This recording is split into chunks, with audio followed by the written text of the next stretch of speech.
Good morning, Adelaide. My name is Con and I am the Conversationalist, and my drink of choice, as always, is a latte. And ladies and gentlemen, and the world, despite copious amounts of money being offered to keep me off, I'm back. I've declined the donations. Thank you very much to those beneficiaries. This morning for season 2, episode 1, I'm very honoured and privileged to have Annie Harvey as my guest. Annie, through her business, The Still Effect, is a well-being educator. She's a TEDx speaker and an Amazon best-selling author with her book, The Little Book of Still, Calm for Busy Lives. Annie's mission is to teach skills to prevent burnout to as many people as possible, and her particular passion is helping the helpers. Good morning, Annie. How are you? Morning, Colin. Very well, thank you. Good. Lovely to have you this morning. Very lovely to be here on a beautiful sunny day. It is. It's a gorgeous day here in Adelaide. I've resorted back to the outdoor studios at Clarence Gardens for one of the last times. Annie, tell me a bit of background. Where did your, I guess, whether it be your interest or your passion for being a wellbeing educator originate from? I think originally I was a business owner. I still have a children's tutoring business in Adelaide, and initially I was going in, I absolutely loved it, still love being with the kids and making a difference for the kids.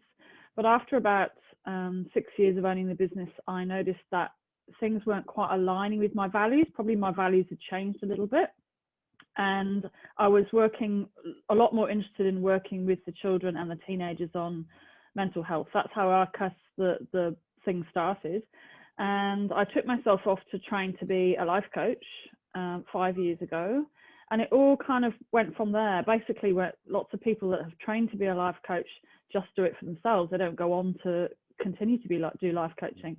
So I learned an awful lot about myself and really what I then wanted to do next, which was work in the area of mental health and well-being for kids, teens and adults. So that's the route I took. Awesome.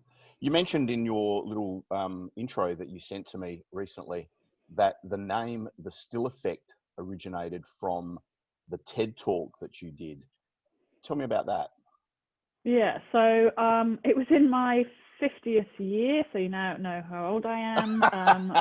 4 years ago, I was doing 50 new things in the 50th year, and I didn't really have a bucket list. I just kind of said yes to everything, which got me into trouble now and again.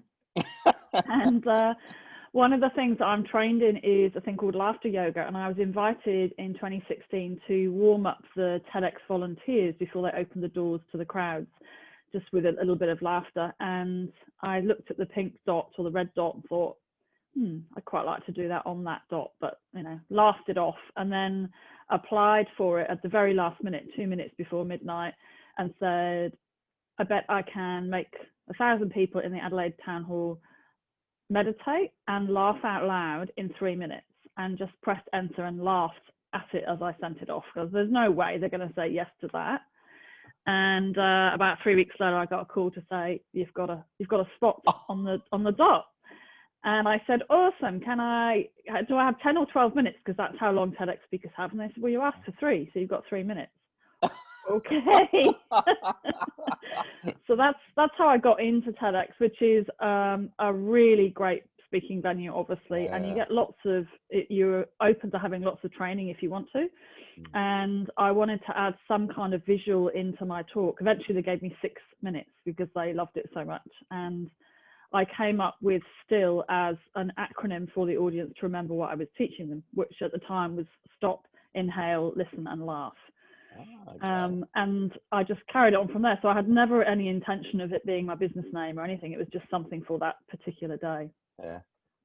Wow, that's an amazing story. And well, you asked for 3 minutes and you got 3 minutes. So, ladies and gentlemen, be careful what you wish for. If you want 3 minutes, ask for 3 minutes. If you want more, ask for more. Exactly. Annie, right.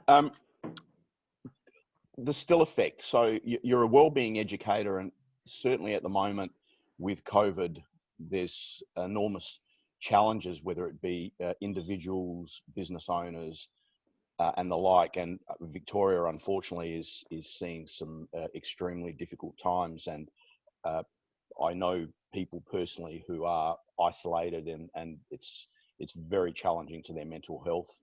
What are you seeing, and what are you doing at the moment? What is there a particular focus you have? Is there a particular group that you're finding yourself working with? It's been a really big variety, actually. I did a keynote a couple of weeks ago for bank and brokers. Westpac Bank were sponsoring a brokering a conference, effectively, that obviously I should have been on stage in Sydney and Melbourne, etc., doing. So I did that online, which is an interesting exercise in itself, to do a keynote through a tiny little webcam to hundreds of people.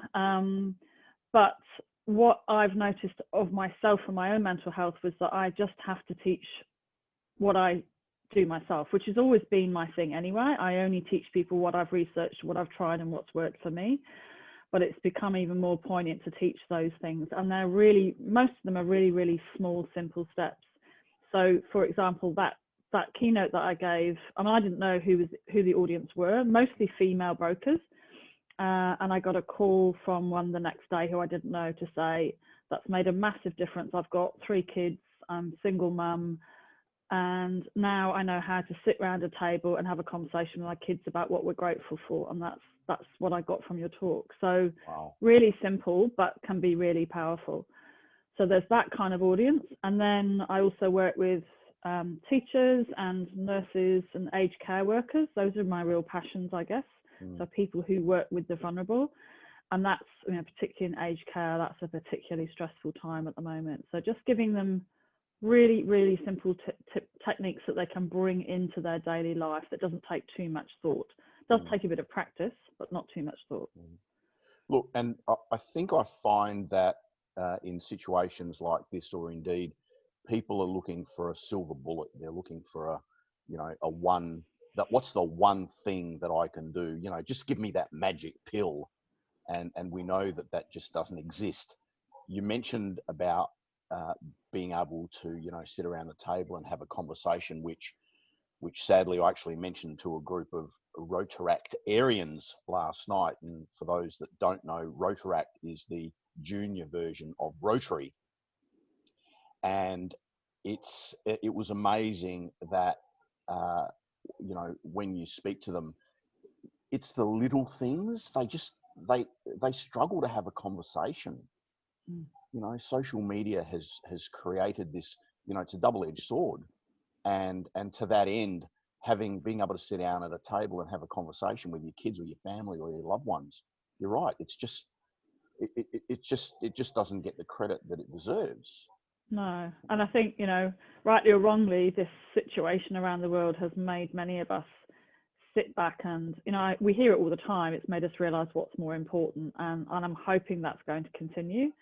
And certainly right at the beginning, families I know were back to playing cards, bit like the kind of things they do when they have a power cut and they have to get the candles out and play Scrabble or get a jigsaw out. It's like one massive power cut has hit the world, and they've got back to some basics. And a lot I know are continuing it, but quite a few I know have just gone back to, whatever the norm is for them.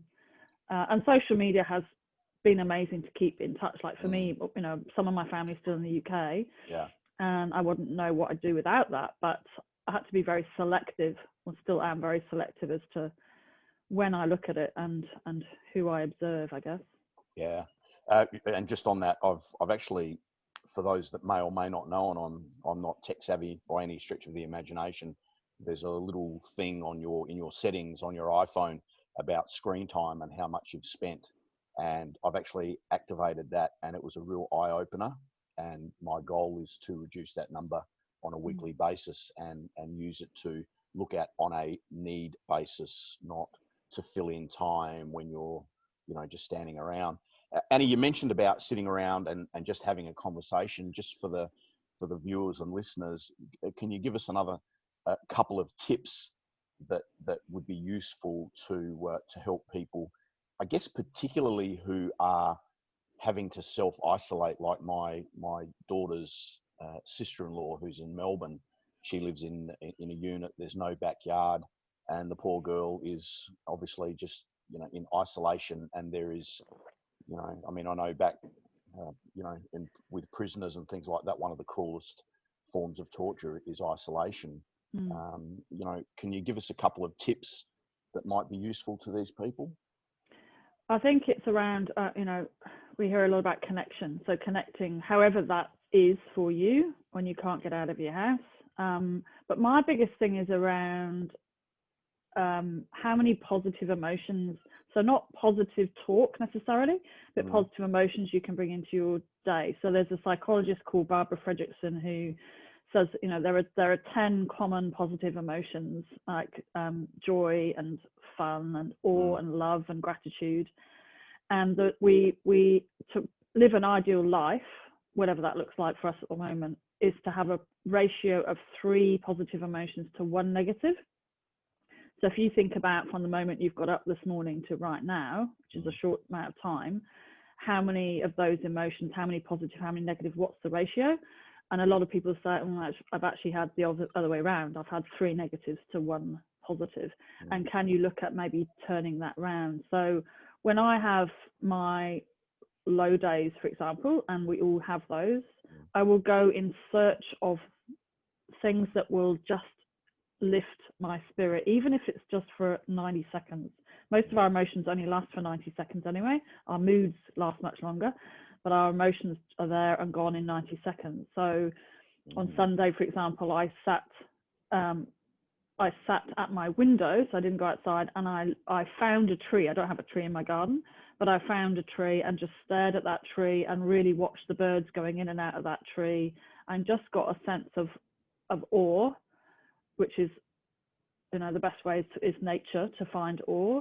And you just notice a little shift in your body, and you don't think that does much good, but if you do that 3 or 4 times in a day, what I then notice is the rest of my day turned into a different mode, I guess, just from doing that a few times in the morning. But you have to, you know, you have to go out and find it, or stay in and find it, whatever it is, how you can bring in those positive emotions and just have a slight shift in your physical body, which then shifts your psychology. And you're right. It's a bit like business and work. Opportunities don't just come knocking on your door. You know, when I guess you're going through a bit of a tough spot or whatever, you need to be proactive and be out there looking for these things, for opportunities to present. And similarly, as you said, with these, you know, you need to look for things that make you, that uplift you, that give you a positive feeling. And they'd be really, really small. And often mine is the way my dog's tail wags, for example. You know, it's not massive. But you have to go and then it's a realization that you've got a choice. You can choose to find these emotions. That's a really powerful word, choice. You know, people trying to get that across to people, that ultimately they make the decision to label experiences either good or bad, or they have a choice on how they feel, and and how they, I guess, I teach respond versus react, and about just, you know, absorbing what's going on and looking for the positives out of it, and things that are indeed going to uplift you. Yeah. And actually, I wanted to say that something you posted the other day with the Simon Sinek thing about nervous being versus being excited. Both my husband and I tried that out on Sunday. He had a big race, the regatta, and I was about to appear on South Aussie with Cozzy on Sunday night, and I had no idea what was going to be there, and I was literally terrified all day long.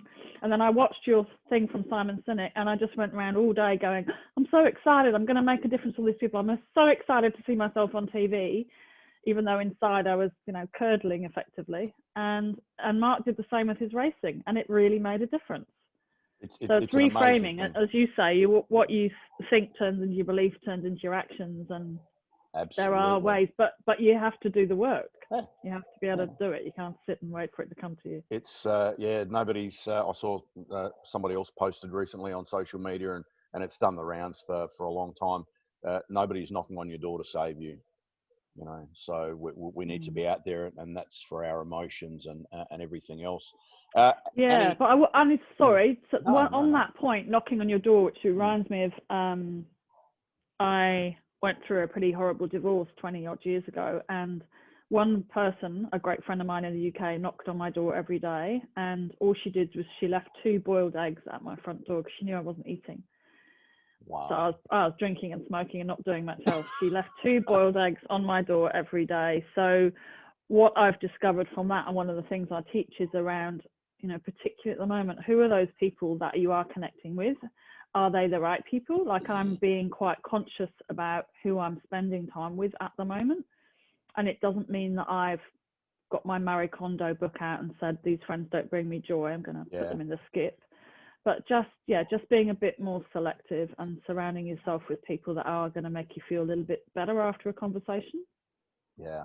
And that's an interesting exercise in itself. It is.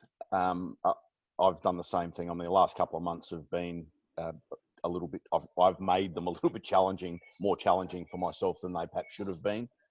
And certainly being very selective of the people that I spend time with. And you're right, it's not that you take, certain family members or friends or whatever, and you pour petrol over them and put a match to them. But we need to understand that we need to limit our time with people that aren't uplifting and indeed encouraging and creating a positive framing. Annie, I want to ask you about television. Now, I had an experience probably about 4 months ago where I was pretty upbeat during the course of the day, and a family member came over and wanted to watch the news. Now, I hadn't watched the news for quite some time. And of course, it was right in the smack dab of COVID, when we were facing some pretty challenging times in South Australia. And I've got to tell you, I could feel the weight and the heaviness just bear down on me, and my mood, my emotion become quite solemn in the space of 5 minutes. Like, what are your thoughts around that? So I think that's something to do with, we all have these things called mirror neurons. So, firstly, I've done the same. I avoided the news as much as possible. In fact, I took my news alerts off my phone as well. So I talk to people around a thing called empathy fatigue or compassion fatigue, some people call it. So we all have empathy as human beings, and we see something that is horrific happening on TV, and we have these mirror neurons. So we can take on those people's suffering literally into our bodies and into our psyches. So that might explain how it had such a rapid effect.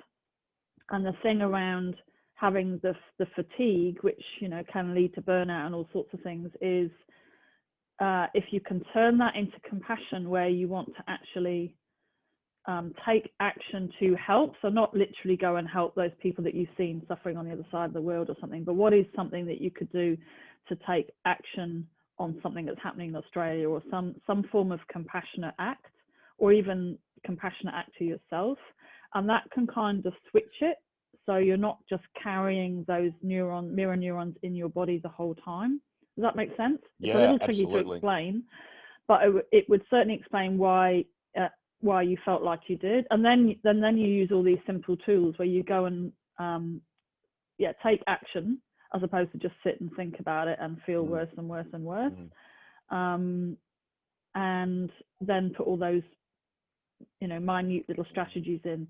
There's a story, and I don't know how true this is, but they said that Mother Teresa used to, every 4 or 5 years, she would tell her nuns to go and take a whole year off from their role, because they would suffer from this thing called empathy fatigue or compassion fatigue, and they needed a break. So how cool would that be if we all got 1 year off, paid leave ideally, every 4 or 5 years? Yeah, I think the employers who may be watching this are cringing at the moment, Annie. But yeah, exactly. But it's it needs to be recognised, and it's a really big thing in healthcare. Because certainly more empathic people go into that kind of career anyway, and just to recognise that where it is in their body and what they can do to get rid of that or to take action. So it's a big thing. Yeah. Annie, I want to talk about the workplace obviously many businesses are indeed doing it tough at the moment as a result of COVID. But even prior to that, there's always, as business owners, there's always challenges, and having staff is one of those challenges, having the right staff. But staff also, they're faced with significant challenges, overworked. I won't go about underpaid, but certainly, workloads, an expectation of, longer hours. And I know their mental health is challenged at times. What can we do, or what can we do with employers to help on a larger scale? Now, the first thing employers are going to do, well, it's just another cost of doing business. I get that. But how can we get around this? I just think it's so important. There are a couple of theories on that. Most people would work on the kind of top-down theory. So it's important that leadership managers look after their own well-being first. So they're the good role models. But also I work from the kind of bottom up as well. So I tend to work with the frontline workers in teams. And then as their well-being improves, then it kind of works its way up. So there's two ways of looking at it. But it very much for me, it's around educating people on, what burnout is. It's actually a diagnosable thing from the World Health Organization now. Okay. And showing people what the signs are so they can look out for them in themselves or in others. How to have that conversation. And, Are You Okay Day last week is great for that. Get everyone or certainly representatives in the business trained in mental health first aid. That's a fantastic course. That's still running. They're probably teaching that online at the moment. So around educating, and also a big thing called presenteeism. So, you might not be suffering from something yourself. Like I've worked in companies where a couple of the guys would come in and their productivity was low and the leadership didn't really know what was going on. And that's because their wives at home were suffering from postnatal depression. And, again, what we're talking about with those mirror neurons things, you can take on those side effects and take them into work. And then if you're not working at your top level, then that's actually called presenteeism. And that's a huge cost to Australian businesses, which we're not even aware. We all know we can all measure absenteeism and how many people are coming in and out each week, but presenteeism is really hard to measure other than looking at productivity. So that's why I call myself a wellbeing educator. It's just giving them all those facts first, and sometimes it's a bit of a wake up call to perhaps we need to I can tell you the presenteeism is certainly nothing that I ever considered, but now that you mentioned it, it's absolutely right. I mean, I've been in situations, working for people where you've gotten to work and the kids didn't sleep at night, you're just not feeling well or whatever, and really you're there, but you're really there in body, and your productivity is at best questionable. And it's certainly a real thing. Annie, the other thing I'd like to talk to you about is do you find there's a leaning more to a particular gender that are, I guess, more open in, I guess, expressing or acknowledging that they may have an issue or a challenge? It's always been said that women are always, more open, to have a conversation about their emotions and their feelings, and guys certainly don't, and I'm absolutely guilty of that. Do you find there's a leaning towards gender? It tends to follow what you just said, but I am finding more when I do presentations in smaller groups, particularly since it's gone online, where the men have felt it's a safe environment to be able to speak up a little bit. Once they've been educated around what the signs are to look out for and how to ask for help, or how to approach someone else if they're recognizing something in someone else as well. I think I'm hoping that is changing. particularly through this year. But yeah, the generalization is that we as women are much better at opening up, or just, you know, having a deeper conversation more quickly, I guess. Yeah, yeah. But you're very capable of it. I think it's just having the right people, and there is still a stigma around it all, obviously. Absolutely. But that we are definitely seeing a change in that, and it's a huge issue in Australia. So I'm hoping that more and more people, and you know, that's why I work in the area of prevention, because everything that's out there now is fantastic, but all the helplines that we have, we're very low on psychologists in this country. So if we can look at more prevention programs, so that we're not having long waiting lists for people to see psychologists and get their mental health plans, and then for me that's a really big step. And it starts really at school. Oh, yeah. Well, Yeah. and it's just some of the things that you read about, and some of the unfortunate suicides, you know, with youth is just absolutely tragic, and so preventable. It's absolutely tragic. Annie, I could talk to you for days, but I know you don't have days. You're a very busy woman. It's been an absolute pleasure, and I'm very, very grateful for you to take some time out of your morning to share some really, really valuable insights with my listeners and all viewers.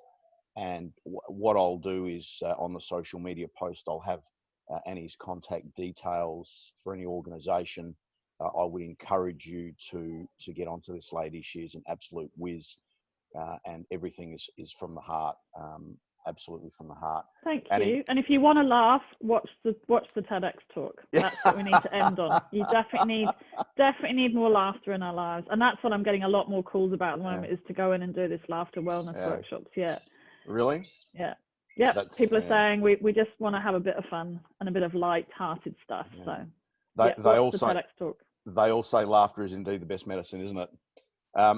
Annie, again, thank you very much. My name is Con, and I am the Conversationalist. And yes, as I said, despite many requests to not return, I am back, and there will be some amazing guests coming up very, very soon. Again, ladies and gentlemen, thank you very much. It's been an absolute pleasure. Annie, have a lovely day, and good morning to you all. See ya.